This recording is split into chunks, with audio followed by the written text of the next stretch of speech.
हम देखो बेटा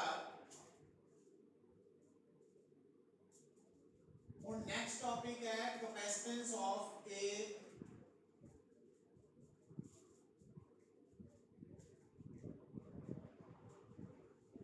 spherical capacitor।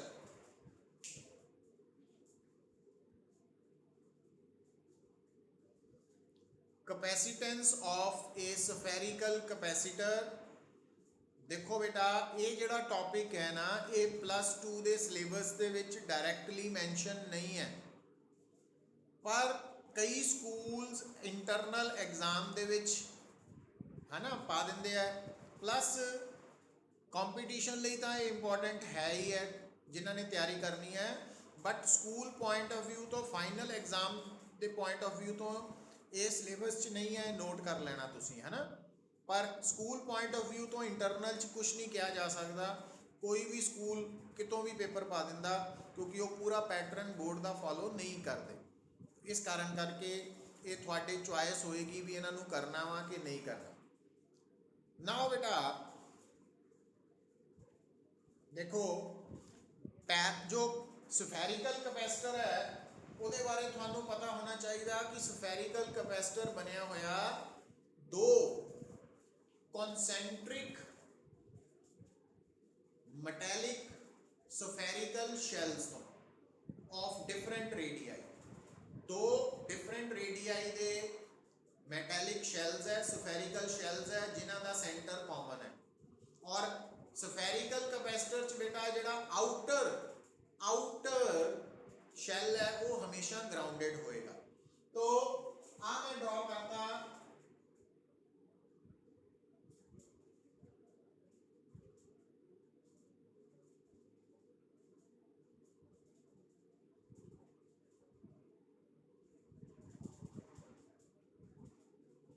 और आउटर शैल बेटा ग्राउंडेड होएगा तो इनर शैल पे चार्ज है +q आउटर पे है -q और आउटर स्फेरिकल शैल जो है कंडक्टर है ना ये हर पॉइंट का पोटेंशियल की होना बेटा 0 और इनर दे हर पॉइंट का पोटेंशियल की होना v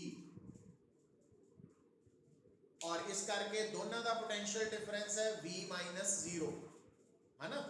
तो जेड़ा थोड़ा स्फेरिकल कैपेसिटर है वो दो स्फेरिकल शेल्स तो बनया दोनों स्फेरिकल शेल्स मेटल दे है और दोनों का रेडियस डिफरेंट है पर दोनों का सेंटर कॉमन है तो इनर शेल का रेडियस स्मॉल ए है आउटर का स्मॉल बी मान लिया और इनर ते चार्ज +q है आउटर ते -q है और आउटर नू ग्राउंडेड लेना तो ये पॉइंट्स है बेटा। हुण इहदी कैपेसिटेंस निकालने दे लई फार्मूला है Q/V किसी भी कैपेसिटर की जनरली कैपेसिटेंस की डेरिवेशन निकालने लई बेसिक फार्मूला की है positive charge divided by potential difference between the two conductors. हुण बेटा जदों तुसी ध्यान नाल देखदे आ कि जिहड़ा ये स्फेरिकल कैपेसिटर है ना तो स्फेरिकल कैपेसिटर क्योंकि चार्ज स्फेरिकल शेल्स का बनया ते स्फेरिकल शेल्स का जिहड़ा इलैक्ट्रिक फील्ड हुंदा वो रेडियल इलैक्ट्रिक फील्ड हुंदा। रेडियल इलैक्ट्रिक फील्ड च कल लिखाया सी तुहानू जदों भी पोटेंशियल डिफरेंस निकालना तो किद्दां निकालना तुसी VV - VA = -EDR A to B ये फार्मूला याद कर लेना। हुण बेटा ध्यान नाल देखो जो आप ये फार्मूला इत्थे अप्लाई करेंगे तो जो बी पॉइंट है फाइनल पॉइंट वो 0 वोल्ट पे है और जो ए पॉइंट है उसका पोटेंशियल V है माइनस हुण E की है बेटा E है क्योंकि आपां दो शेल्स दे विच पोटेंशियल डिफरेंस निकालना तो E जेड़ा होना चाहिए इलैक्ट्रिक फील्ड इन्हां दो शेल्स दे विच जेड़ा पॉइंट P है उत्थे इलैक्ट्रिक फील्ड लेना। हुण आ P पॉइंट आपां सेंटर तो मान लेंदे हां कितनी दूर है r डिस्टेंस ते। हुण दोबारा देखो बेटा जेड़ा P पॉइंट है ना वो आउटर शेल दे लई इंटीरियर पॉइंट है ते किसी भी शेल दे अंदर चार्ज शेल दे इंटीरियर पॉइंट दा इलैक्ट्रिक फील्ड 0 हुंदा ਇਹਦਾ ਮਤਲਬ P ਪੁਆਇੰਟ ਤੇ ਐਕਸਟੀਰੀਅਰ ਸ਼ੈਲ ਦਾ ਕੋਈ ਇਲੈਕਟ੍ਰਿਕ ਫੀਲਡ ਨਹੀਂ ਹੈ, ਪਰ ਜਿਹੜਾ P ਪੁਆਇੰਟ ਹੈ ਉਹ ਇਨਰ ਸ਼ੈਲ ਦੇ ਲਈ ਐਕਸਟੀਰੀਅਰ ਪੁਆਇੰਟ ਹੈ, तो ਉਹਦੇ ਕਰਕੇ ਇਲੈਕਟ੍ਰਿਕ ਫੀਲਡ ਹੋਏਗਾ, ਕਿੰਨਾ ਹੋਏਗਾ, तो E ਦੀ ਵੈਲਿਊ ਆਏਗੀ बेटा, E ਦੀ ਵੈਲਿਊ ਆਏਗੀ Q over 4 pi epsilon naught R square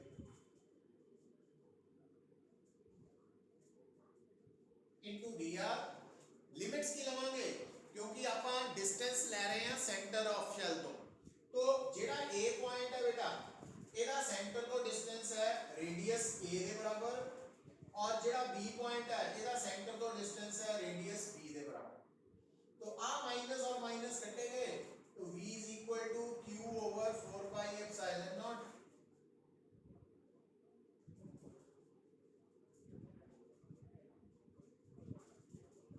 ਹੁਣ बेटा dr by r square ਨੂੰ ਜਦੋਂ ਇੰਟੀਗ੍ਰੇਟ ਕਰਦੇ ਹਾਂ -1 by r ਆ ਜਾਂਦਾ, ਕਿੱਦਾਂ ਆ ਜਾਂਦਾ, ਉਹ ਤੁਸੀਂ ਸੈਪਰੇਟਲੀ ਨੋਟ ਕਰ ਸਕਦੇ ਆ कि dr by r square ਦਾ मतलब है, और ਇਹਦਾ रिजल्ट बनेगा आफ्टर डिफरेंशिएशन -2 + 1 -2 + 1, तो ये बन जाएगा -1 -1 तो -1 by r। ओके ਆਪਾਂ डायरेक्ट ही लिखा, और आ माइनस साइन बाहर कर दिया, अंदर आ गया 1 by r, तो minus Q over 4 pi epsilon naught 1 over B minus 1 over A। और ना माइनस साइन अंदर ले लो,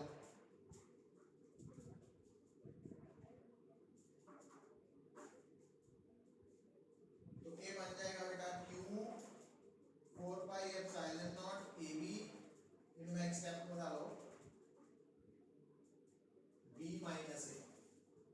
और इस B की वैल्यू ਨੂੰ ਇੱਥੇ ਪੁੱਟ ਕਰ ਦੇਣਾ, ਜਦੋਂ ਇਹਦੇ ਵਿੱਚ ਸਬਸਟੀट्यूट करोगे तो C becomes Q over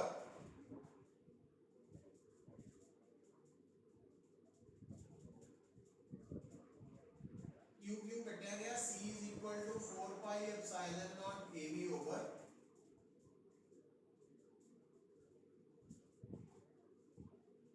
तो बेटा ये एक्सप्रेशन आ गई थोड़ी capacitance of A spherical capacitor. तो इनू तुसी याद रख लेना, डिराइव कर सकते हैं। और तुहानू मैं दसता वा कि अगर स्कूल दे इंटरनल क्लासेस दे विच करवाई जाती है तो इंटरनल एग्जाम च आ सकती है, ये तुहानू स्कूल टू स्कूल वेरी करेगा, इस करके मैं ये बारे कुछ नहीं कह सकता। प्लस कॉम्पीटिशन लई खास करके जिहड़े IIT की तैयारी कर रहे हैं उहदे लई ये जरूरी है ना, पर फाइनल एग्जाम +2 दे लई बोर्ड एग्जाम लई जरूरी नहीं है क्योंकि सिलेबस च मेंशन नहीं है। ये समझ लग गई आर्यन, आर्यन पाजा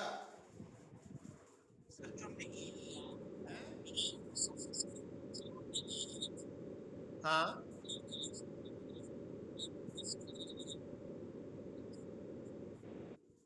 मतलब E ਦੀ वैल्यू बेटा ਲੈਣੀ है दो शैल्स ਦੇ ਵਿੱਚ कोई भी पॉइंट लाई कर रहा जड़ा, तो आप P पॉइंट डायग्राम च नज़र आ रहा, तो ये P पॉइंट सेंटर तो स्मॉल r डिस्टेंस ते है, और ये पॉइंट इनर शैल दे लई एक्सटीरियर पॉइंट है ते आउटर शैल दे लई इंटीरियर पॉइंट है। तो आउटर शैल करके P से इंटेंसिटी नहीं होनी क्योंकि इंटीरियर पॉइंट से इंटेंसिटी नहीं होंगी शैल दे, तो एक्सटीरियर ते होंदी है कितनी, charge over 4 pi epsilon not centre तो डिस्टेंस का स्क्वायर। क्लियर है? हाँ, ये रिजल्ट्स याद होने चाहिए ना पिछले भी। नारायण समझ में लग रही है? हरमन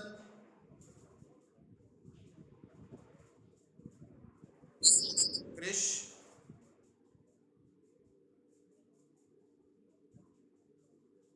क्रिश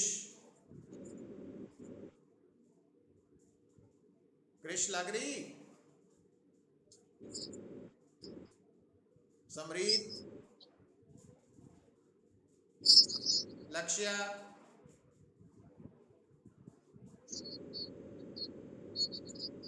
ਹਾਂ ਦੋ ਸ਼ੈਲਸ ਦੇ ਵਿੱਚ ਲੈਣਾ। ਅੱਛਾ, ਕਿਉਂਕਿ ਪੋਟੈਂਸ਼ੀਅਲ ਡਿਫਰੈਂਸ ਦੋ ਸ਼ੈਲ ਚ ਲੈਣਾ ਨਾ ਅਸੀਂ, ਤਾਂ ਇਲੈਕਟ੍ਰਿਕ ਫੀਲਡ ਇਨ ਬਿਟਵੀਨ ਲੈਣਾ।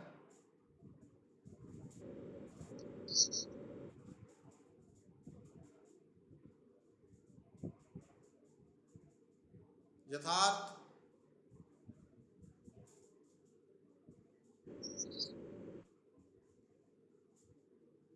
Aryan mania,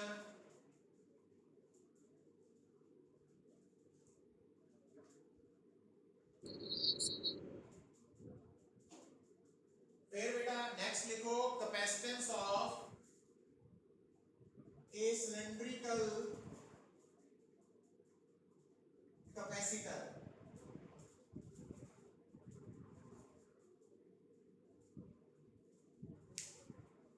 capacitance of A cylindrical capacitor.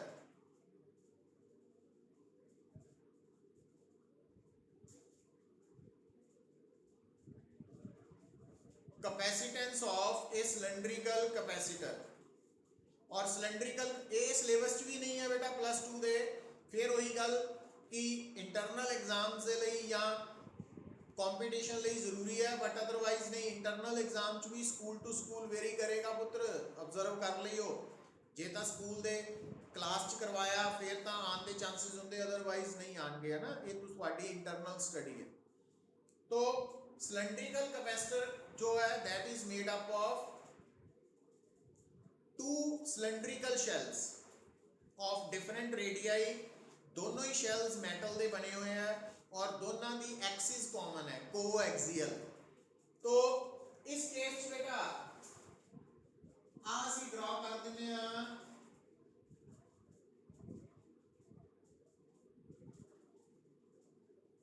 एक सिलेंडर, सिलेंड्रिकल शेल, इसका रेडियस है बेटा a, और दूसरा शेल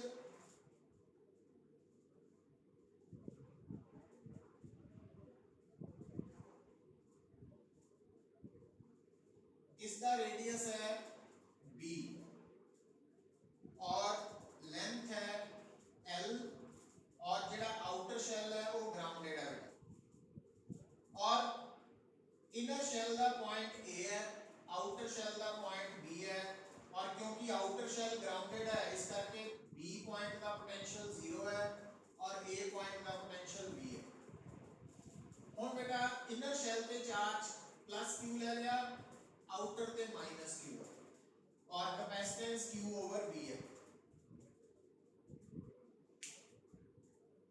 हुण अगेन थानू दसिया होया कि जो सिलेंडर है ना पुत्र, सिलेंडर दे करके जो इलैक्ट्रिक फील्ड है एट इट्स एक्सटीरियर पॉइंट उदू कैलकुलेट करन दा फार्मूला सेम ही है जो electric field due to infinite line of charge वाला λ/2 पाई एप्सिलॉन नॉट r।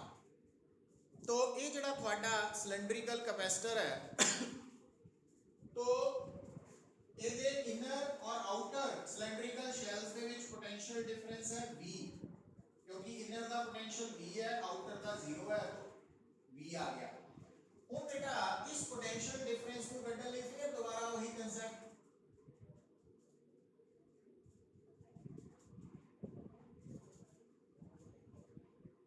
क्योंकि थानू मैं दसिया होया कि जेड़ा भी इलैक्ट्रिक फील्ड डिस्टेंस r ते डिपेंड करता ना वो रेडियल इलैक्ट्रिक फील्ड मान लेना तुसी, है ना। सिलेंडर का इलैक्ट्रिक फील्ड भी रेडियल है, स्फीयर का भी, पॉइंट चार्ज का भी। तो उत्थे पोटेंशियल डिफरेंस निकालने लई ये वाला बेसिक फार्मूला दिमाग च लियाना तुसी। हुण बेटा जेड़ा तुहाडा b पॉइंट है इसका पोटेंशियल ग्राउंडेड होने करके 0 है और a का पोटेंशियल b है, और E इलेक्ट्रिक फील्ड कितना वा λ/2 pi epsilon naught r dr किथे है। तो फिर पॉइंट पता कितने लेना आपका, इनर और आउटर शेल दे विच, और इस पॉइंट का एक्सिस को डिस्टेंस कितना लेना तो r।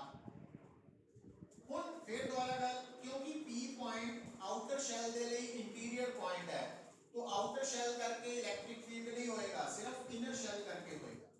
और आप मान लेना कि जिहड़ा साडा शेल है सिलेंड्रिकल शेल इनर शेल ओदी लीनियर चार्ज डेंसिटी लैम्डा वा। और लीनियर चार्ज डेंसिटी की होंदी बेटा चार्ज पर यूनिट लेंथ। हुण देखो तुहाडा जिहड़ा इनर शेल है ओदा चार्ज है प्लस क्यू और ओदी लेंथ है एल। ਇਹਦਾ मतलब ਆਪਾਂ q ਨੂੰ लैम्डा l लिख सकते हैं ना, या लैम्डा ਨੂੰ q by l भी लिख सकते हैं। तो ਹੁਣ ਆ ਜਿਹੜਾ p पॉइंट है ये कितने लाई कर रहा इनर शेल ਦੇ ਲਈ एक्सटीरियर पॉइंट है। तो एक्सटीरियर पॉइंट पे electric field intensity due to cylindrical shell कितनी होनी है जितनी लाइन ऑफ चार्ज करके है, कितनी लैम्डा ओवर 2 पाई एप्सिलॉन नॉट r। तो वो आ जाएगी। अच्छा ਹੁਣ बेटा लिमिट्स की लेनी है ਜਿਹੜਾ ਤੁਹਾਡਾ इनर शेल है। तो इनर शेल ਦੇ ਲਈ ਜਿਹੜਾ a पॉइंट है वो एक्सिस तो कितनी दूर है रेडियस a, और ਜਿਹੜਾ b पॉइंट है वो एक्सिस तो कितनी दूर है मिनिमम डिस्टेंस वो है रेडियस b। ਹੁਣ आ माइनस कटे जाने b is equal to lambda over 2 pi epsilon naught। ਹੁਣ बेटा dr by r ਨੂੰ ਇੰਟੀਗ੍ਰੇਟ ਕਰੋ ਤਾਂ ਇਹਦਾ ਰਿਜ਼ਲਟ ਕੀ ਆਂਦਾ बेटा log r। ये थोड़ा ध्यान रखना इंटीग्रेशन ਚ लिमिट्स आ गई हैं a to b, तो v आ गया lambda over 2 pi epsilon naught log b minus log a।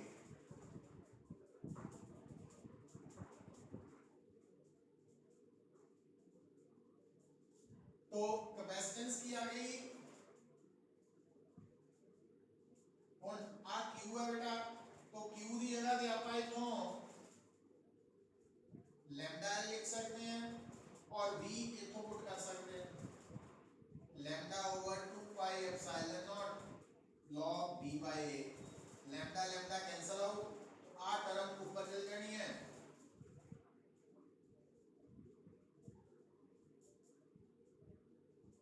ਹੁਣ 2 पाई एप्सिलॉन नॉट ਨੂੰ 4 पाई ਚ ਕਨਵਰਟ ਕਰਨ ਲਈ ਇਹਨੂੰ ਇਦਾਂ ਵੀ ਲਿਖ ਸਕਦੇ ਹਾਂ।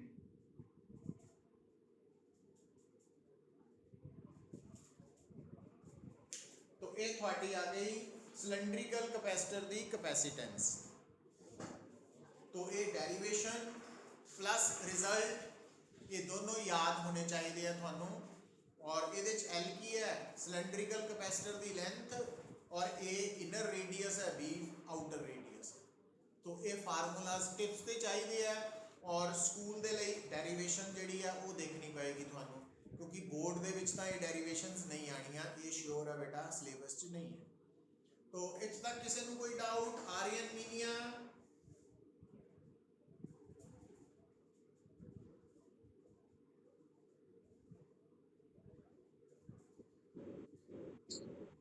आवाज नहीं आई आर्यन?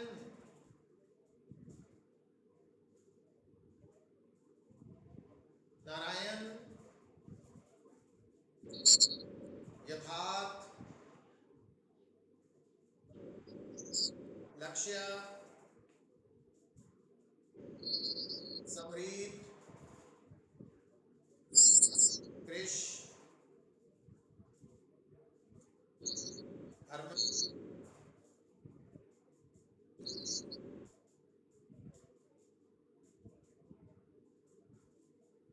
आर्यन पांजा।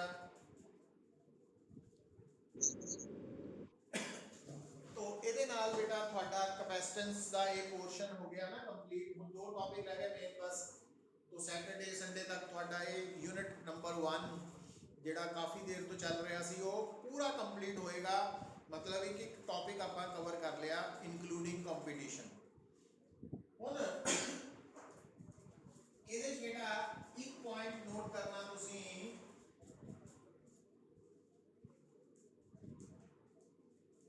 देखो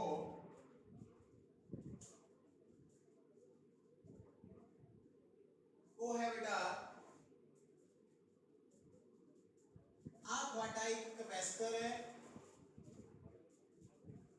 जिससे चार्ज Q है, पोटेंशियल डिफरेंस V है।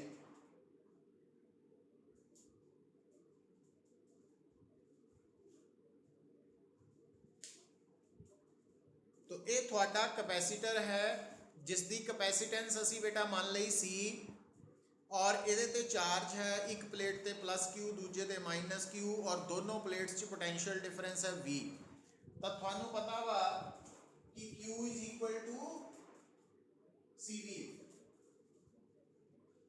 ਹੁਣ ਬੇਟਾ ਕਿਸੇ ਵੀ ਕਪੈਸਿਟਰ ਤੇ ਅਸੀਂ ਚਾਰਜ ਕਿੱਦਾਂ ਪੈਦਾ ਕਰਦੇ ਹਾਂ ਪ੍ਰੈਕਟੀਕਲੀ, ਉਸ ਕਪੈਸਿਟਰ ਦੀ ਦੋਨੋਂ ਪਲੇਟਸ ਨੂੰ ਬੈਟਰੀ ਦੇ ਨਾਲ ਕਨੈਕਟ ਕਰ ਦਿੰਦੇ ਆ। तो बैटरी उस कैपेसिटर की दोनों प्लेट्स से equal but opposite charge supply करती है। हुण उस तो बाद जिद्दां कि डायग्राम च नज़र आ रहा कि थानू कैपेसिटर के उपर चार्ज तो नज़र आ रहा पर इस चार्ज नू पैदा करने वाली बैटरी नहीं नज़र आ रही। इट मीनस वो बैटरी चार्ज पैदा करने तो बाद रिमूव कर ली गई है। तो battery has been removed after charging the capacitor। अच्छा, और इत्थे बेटा असी ये मान के चलते हैं कि जिहड़ा तुहाडा कैपेसिटर है उहदी दो प्लेट्स दे विच जो स्पेस है वो वैक्यूम है। तो जे वैक्यूम है तो फिर ये C0 सिंबल हो जाएगा, ये V0 हो जाएगा, ये भी C0 V0 हो जाएगा। हुण बेटा एक गल ध्यान नाल समझ लियो, बड़ा इंपॉर्टेंट कंसैप्ट है कि जदों भी तुहाडा जिहड़ा कैपेसिटर है ना उहनू बैटरी लगा के चार्ज कर दिता गया और चार्ज होने तो बाद बैटरी हैज़ बीन रिमूव्ड। तो एक बार बैटरी लगा के हटा ली गई जदों कैपेसिटर तो कैपेसिटर जदों कल्ला हो गया तो now it will act as an isolated body. तो जदों बेटा ये बैटरी हटा ली गई है तो एक कैपेसिटर की एक्ट करेगा आइसोलेटेड सिस्टम। और आइसोलेटेड सिस्टम ते बेटा याद रखो किसी भी आइसोलेटेड सिस्टम का टोटल चार्ज हमेशा कंजर्व रहिंदा वा।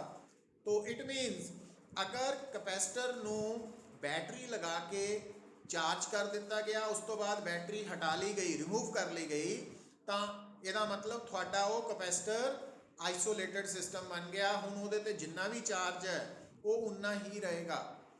अच्छा, हुण बेटा अगर ਆਪਾਂ बैटरी हटा ली तो बैटरी हटाने तो बाद ये ਜਿਹੜਾ कैपेसिटर है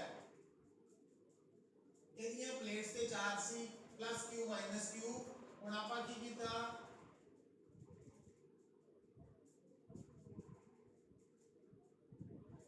डाइइलेक्ट्रिक प्लेट जिसका कांस्टेंट K है वो इंट्रोड्यूस की। हुण एक गल समझो बेटा आप ऑलरेडी कर चुके हैं कि देखा कि जदों तुहाडा कैपेसिटर विद वैक्यूम है ते जदों उहदे अंदर डाइइलेक्ट्रिक स्लैब आ जाती है तो स्लैब आने तो बाद उहदी कैपेसिटेंस इंक्रीज कर जाती है। ते जे उहदी स्लैब पूरी स्पेस नू ऑक्यूपाई कर जाए तो कैपेसिटेंस इनिशियल कैपेसिटेंस नालों K टाइम्स हो जाती है। ਇਹਦਾ मतलब जदों ये डाइइलेक्ट्रिक स्लैब ਇਹਦੇ अंदर आ जाएगी है ना, मतलब आ जिहड़ी प्लेट है ये अंदर आ गई है तो हुण जिहड़ी कैपेसिटेंस है C वो K टाइम्स हो जाएगी C0 पर क्योंकि बेटा बैटरी रिमूव हो चुकी है तो टोटल चार्ज से कोई फर्क नहीं पड़ेगा। टोटल चार्ज से कोई फर्क नहीं पैना, वो Q ही रहना, चाहे स्लैब तो पहला की गल है चाहे स्लैब तो बाद। तो हुण बेटा जिहड़ा पोटेंशियल डिफरेंस है V और कैपेसिटेंस है C ਇਹਦਾ प्रोडक्ट हमेशा Q के बराबर है।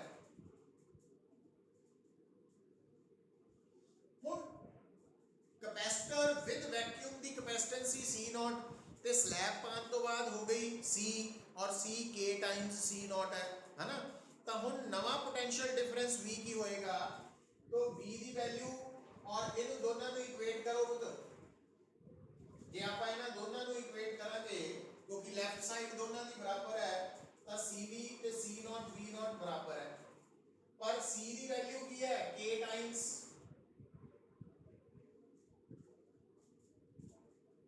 तो V आ जाएगा V नॉट बाय के।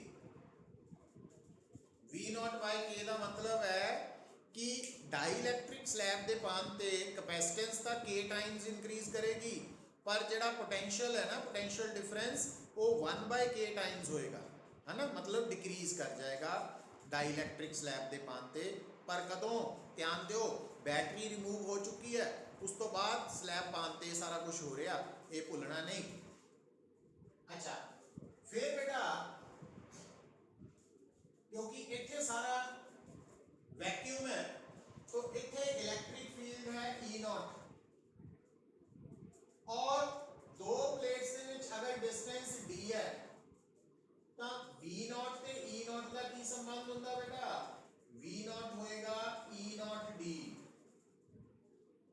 और इथे क्योंकि सारी जगह पे डाइलेक्ट्रिक स्लैब है और इथे सारा इलेक्ट्रिक फील्ड E होएगा, तो डिस्टेंस तो सेम ही रहना, तो इसका मतलब V दी वैल्यू E दी वैल्यू की आएगी, सॉरी V दी वैल्यू की आएगी ED। और आ दोनों जो है रेशियो ले लो, तो अगर आप रेशियो लेने हैं तो VO is equal to ED और इधरों आया V naught is equal to E naught D। जो रेशियो लवांगे तो V ओवर V नॉट, तो देखो V दी वैल्यू कितनी है, V नॉट बाय K।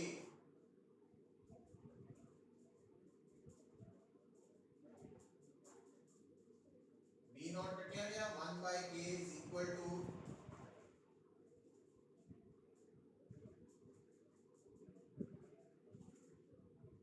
तो की नोट कीता बेटा, अगर थोड़े सामने वो बोलता वा एक कैपेसिटर है, चार्ज कैपेसिटर है और उसकी बैटरी रिमूव की जा चुकी है, तो उस तो बाद वो स्लैब पान ते कोई चार्ज से फर्क नहीं पैना, पर कैपेसिटेंस ने बढ़ जाना, पर पोटेंशियल डिफरेंस ने घट जाना, क्योंकि नवे पोटेंशियल डिफरेंस ने V नॉट बाय K रह जाना, जेड़ा नवा इलेक्ट्रिक फील्ड है उन्हें E नॉट बाय K रह जाना, याद रखो, और चार्ज कांस्टेंट रहना वा। तो ये सारे पॉइंट्स जेडे आ थानू याद होने चाहिए है, तो इन्हां दी जरूरत बेटा आपां नू